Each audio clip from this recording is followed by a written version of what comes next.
All right, so let's do a video about Chapter 3. So Chapter 3 is kind of all about derivatives and just finding derivatives.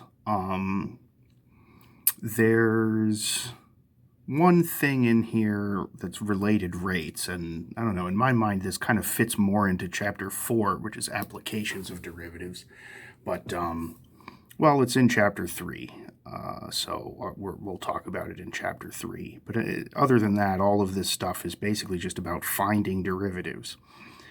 And this starts with your basic derivative formulas, and by that I just mean how do you do the derivative of a power of x? How do you do the derivative of sine x or cosine x, or the trig functions? How do you do the derivative of e to the x? How do you do the derivative of natural log x, or inverse trig functions like arcsine, arccosine?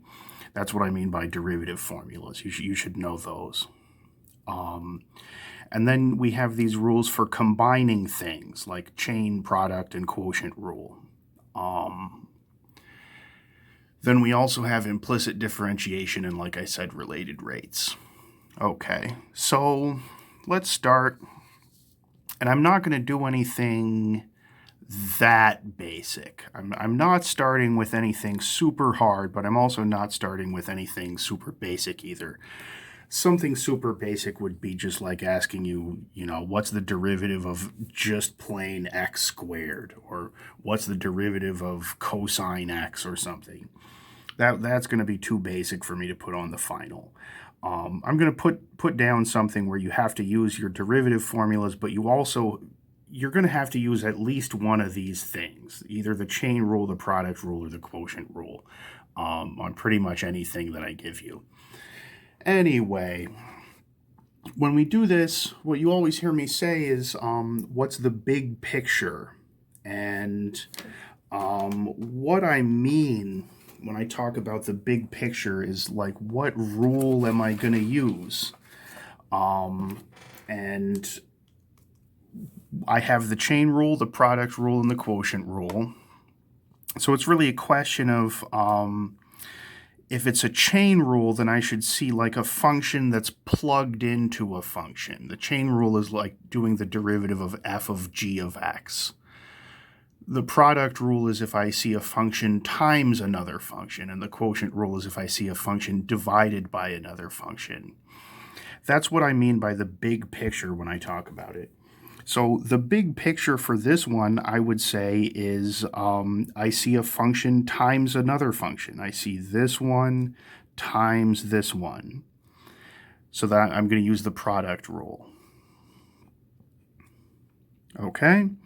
So remember how the product rule goes. I do the derivative of these things one at a time. I'll do the derivative and leave the other one alone. So let me start with the easy one.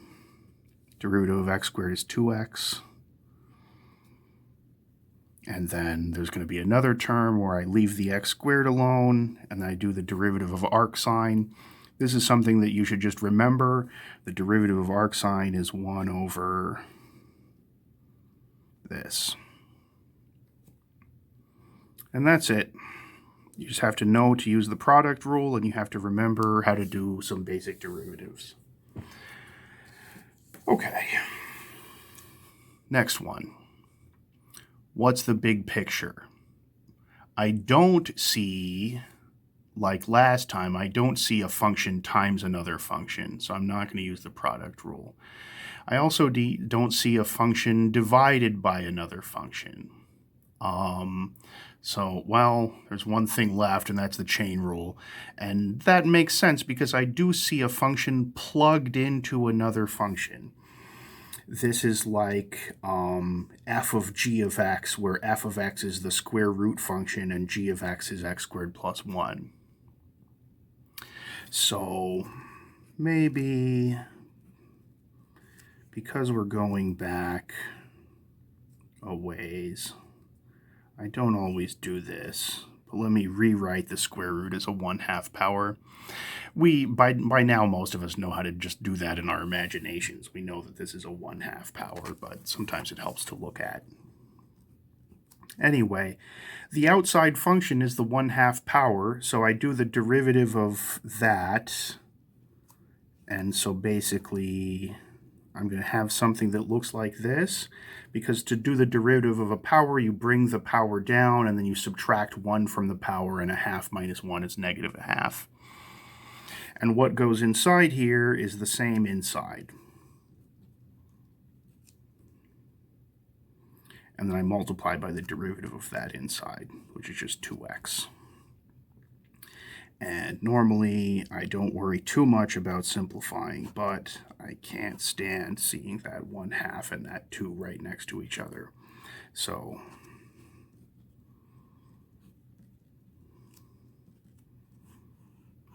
let's call that good.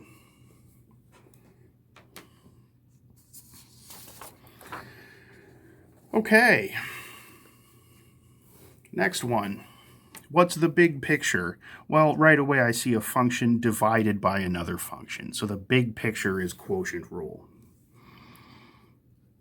So easy part first.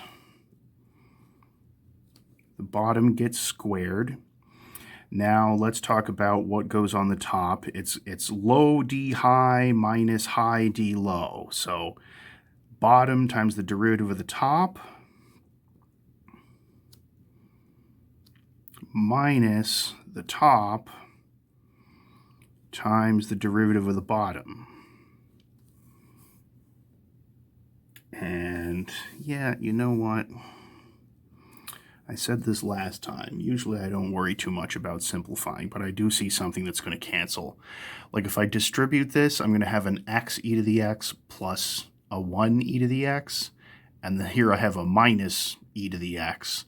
So basically the x e to the x is going to stay, and then the 1 times e to the x is going to go away.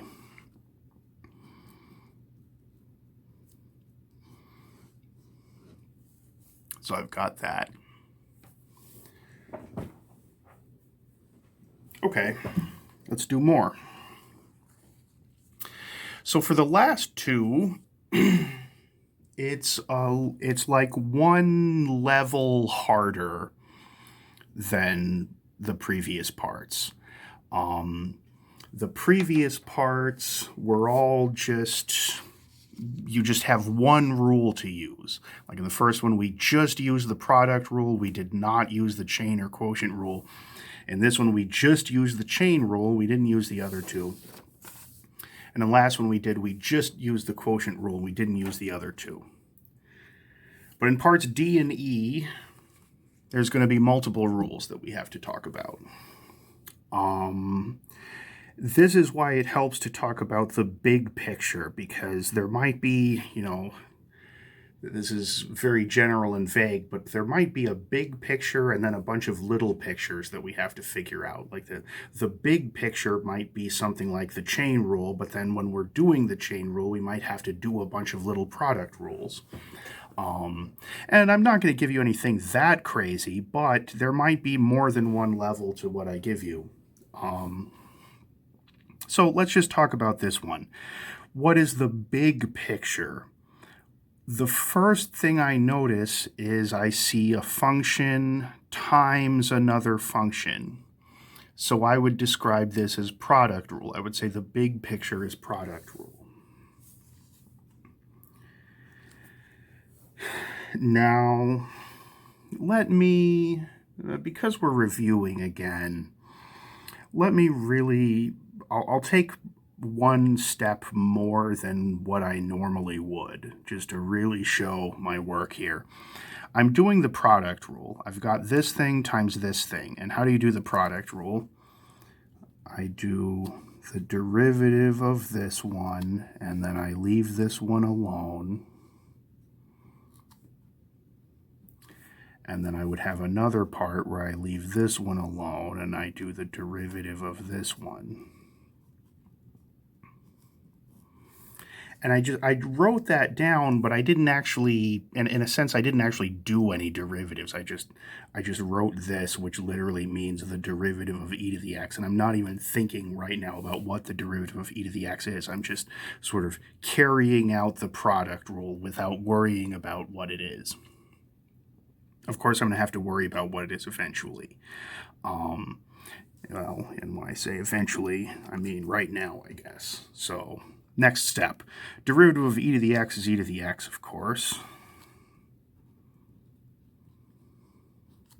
So, no problems there.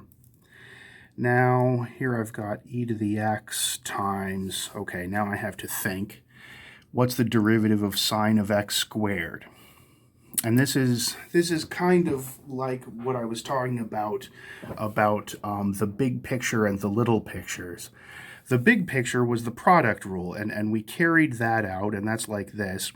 And now I have to run around and actually find all these derivatives that I wrote. Like, this one was no problem. That didn't give us any trouble. But now this one, well, I'm not going to complain and say that this is going to give us trouble, but we have to think about it just a little bit.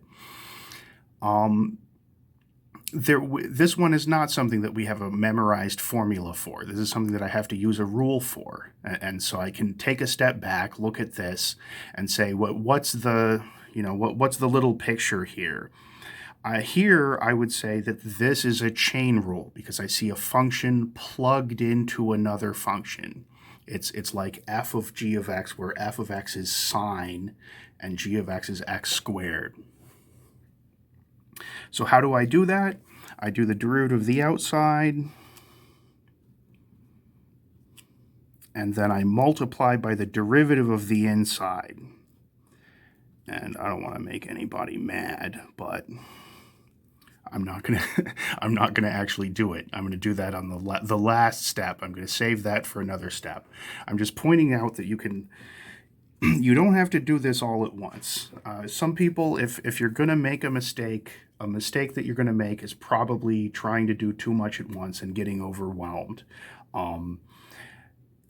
The truth is the derivative of x squared is not very overwhelming. I'm just pointing out the fact that you can save this work for another step, just so you don't get confused.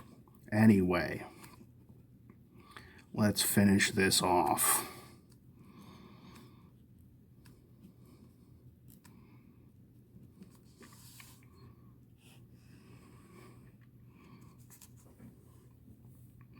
Good. So yeah, like I said, there were two levels to that. The big picture was the product rule, but then while we were carrying out the product rule, we had to do a little chain rule. Okay, let's do another one. And maybe for this one, I won't show as much work. I'll try to do a few more things at once. So once again, I would say I see a product rule. I've got this thing times this thing. So let me do the product rule. And maybe I won't do what I did last time. I'll actually find the derivatives, or I'll see what I can do to find them. So this one is easy enough. This one is x to the 1/2. So this derivative is 1/2 x to the minus 1/2. So I do the derivative of that, and I leave that alone. Plus, and now I'm going to leave this one alone, and I'm going to multiply by the derivative of this one. Now, yeah, I said I wasn't going to do what I did last time. So what goes here is the derivative of this. Now I have to think about what is the little picture here when it comes to doing the derivative of just this part. What I see is I see a function plugged into another function. This is a chain rule. And the way we would do the derivative of that is I would do the derivative of cosine is negative sine. So let me use parentheses here because there's the negative.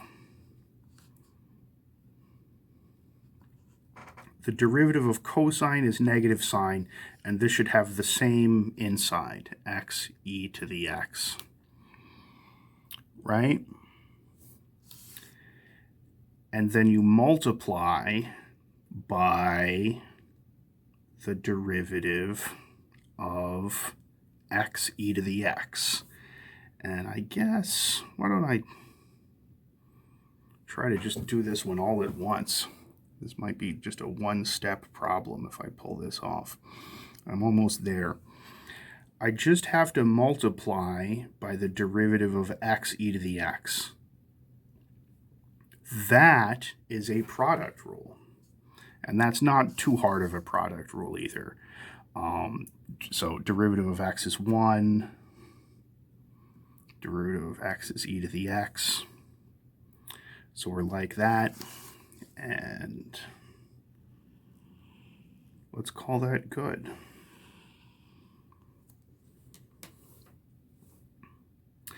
So yeah, that one, just to recap, the big picture was the product rule. And then when we got to do the derivative of this part, we had to do the chain rule.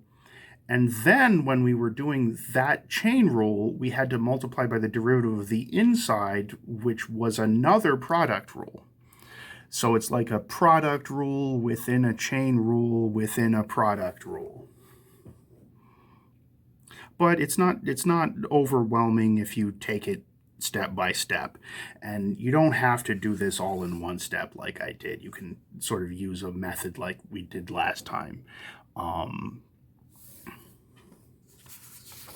Yeah. Okay. Those are your classic just find the derivative of this function problems. Let's talk about implicit differentiation. So on the test recently, a lot of people had problems with implicit differentiation, or a lot of people basically knew what to do, except they were putting y primes in the wrong places. Like there were places that should have had a y prime that didn't, and places that didn't need a y prime that had a y prime. That was a common problem. So I'd like to emphasize, where do you put a y prime and where do you not put one? So here we go. This is a tangent line problem, so we're going to find the tangent line to this curve at this point. So the first thing we want to do is just do the derivative of both sides.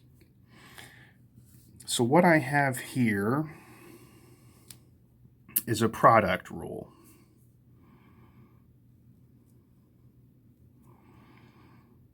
I'll leave the 2 outside of parentheses, and then I'll do the derivative of xy squared, right? So the derivative of xy squared. Let me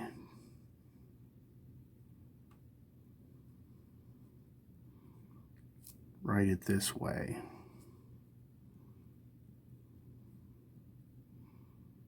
No, I barely had enough room. But, right, I'm doing the product rule, and I'm really breaking it down. So it's the derivative of this times this plus this times the derivative of this. I'll do the same thing here.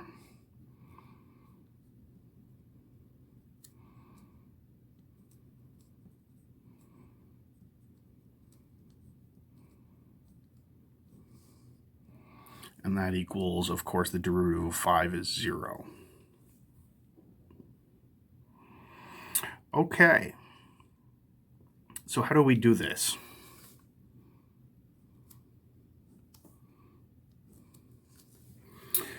The derivative of x is just 1. Let me write something a little bit funny, though. I'm going to write x prime. It's still 1. I'm just writing x prime. X prime literally just means that, when I write x prime, I mean the same thing as this, and it is 1. I'm just writing an x prime. And the reason why I'm doing that is because because there is confusion about where you put y primes and where you don't. And I think it might benefit some people if we start writing x prime, even though you don't really have to, because it might sort of help you see the symmetry between x's and y's. So for right now, the derivative of x, I'm going to write x prime.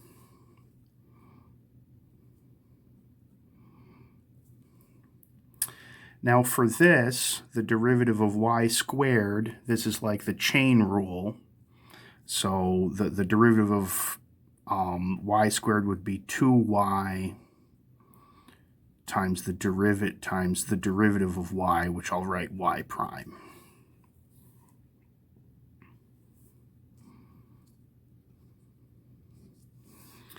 For this one, the derivative of x squared, I'll write 2x x prime.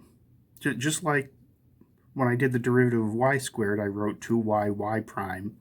When I do the derivative of x squared, I'll write 2x x prime times y plus x squared times this, which is y prime, equals 0. Right? And so if you do it this way, if you insist on writing the x primes, really every single term in the entire equation should have either an x prime or a y prime. In the end, like I said, the x primes are all just 1.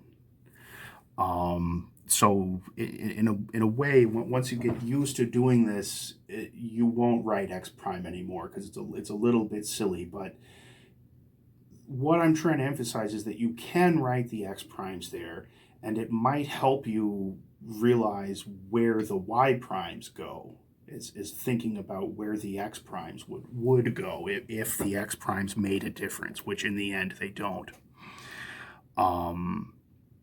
Anyway, what are we doing here? We can solve for y prime. Let me do a few things at once here.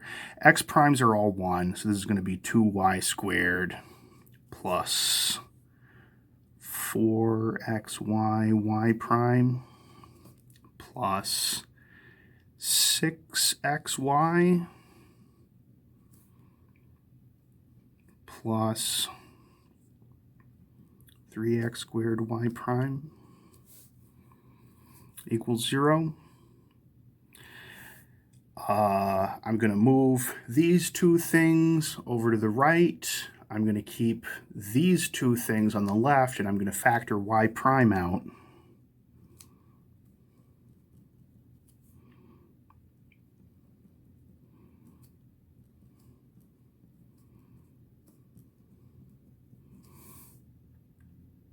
To get that. And then y prime is this over this.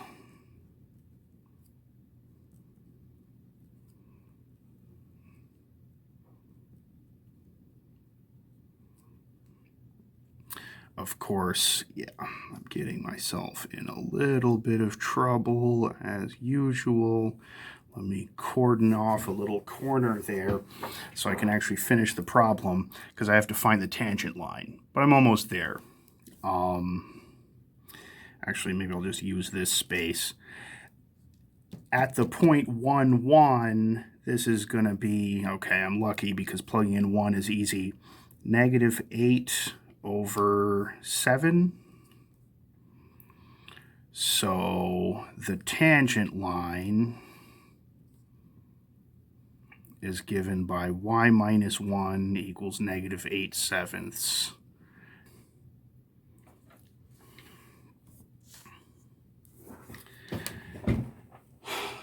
Okay, let me gather myself again. This is a related rates problem. And this is very similar to the one that was on the test. And the one that was on the test had a mistake on it. It was a typo. It was silly. I said something like that the hypotenuse was shorter than one of the legs, and that was an impossible triangle. And some people pointed that out, and I appreciate it. In any case, it wasn't, well, here's a similar example that is possible. So let's talk about how to do this one.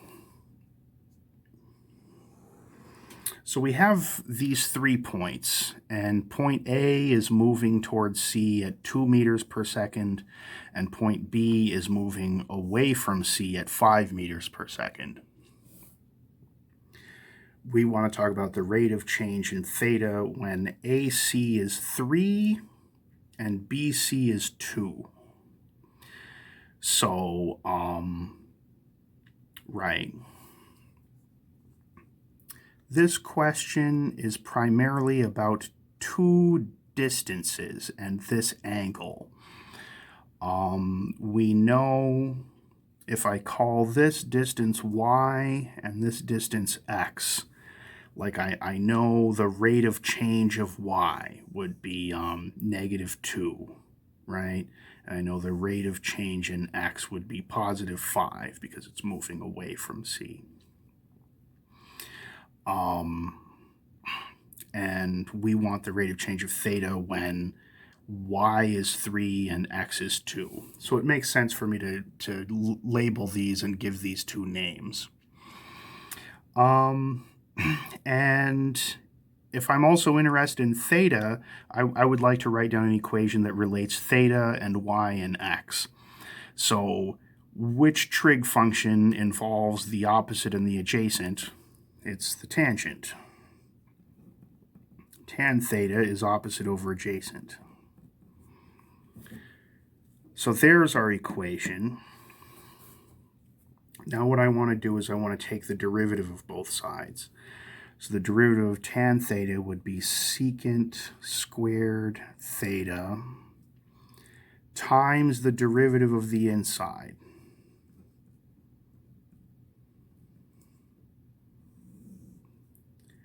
And that would be equal to the derivative of y over x. And for this I have the quotient rule. And the top, so the bottom is just squared, and the top is now bottom times the derivative of the top, so that would be x times the derivative of y minus the top times the derivative of the bottom. Like that.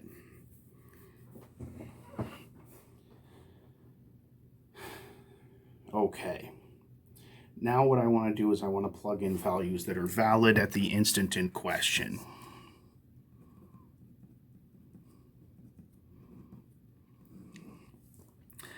As we talked about, at the instant in question, x is the distance from B to C, so that's 2. Y is the distance from A to C, so that's 3. We also know how the point A is moving and how the point B is moving. So dx over dt, so that's like this, and we know that B is moving away from C at 5 meters per second, so x is increasing at 5 meters per second. And y, since A is moving towards C at 2 meters per second, I would say that the rate of change in y is -2. This is actually getting shorter. Okay, and so I'm looking at this equation, and I would still like to know a couple of things, because I know x, I know y, I know dx over dt, and I know dy over dt. So basically I know everything on this side. On this side, I would like to know what is the secant squared of theta. Of course, this thing is what I'm trying to figure out, so I'm not going to know that until I know everything else. But I need to know secant squared theta. And for this, I just have to use some basic trigonometry. So let me go down to here. At the instant in question, this is 2 and this is 3.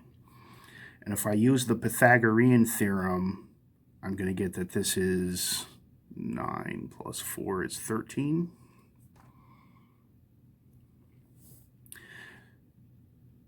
So secant theta would be, well, secant is the reciprocal of cosine. Cosine would be this over this, so secant is this over this.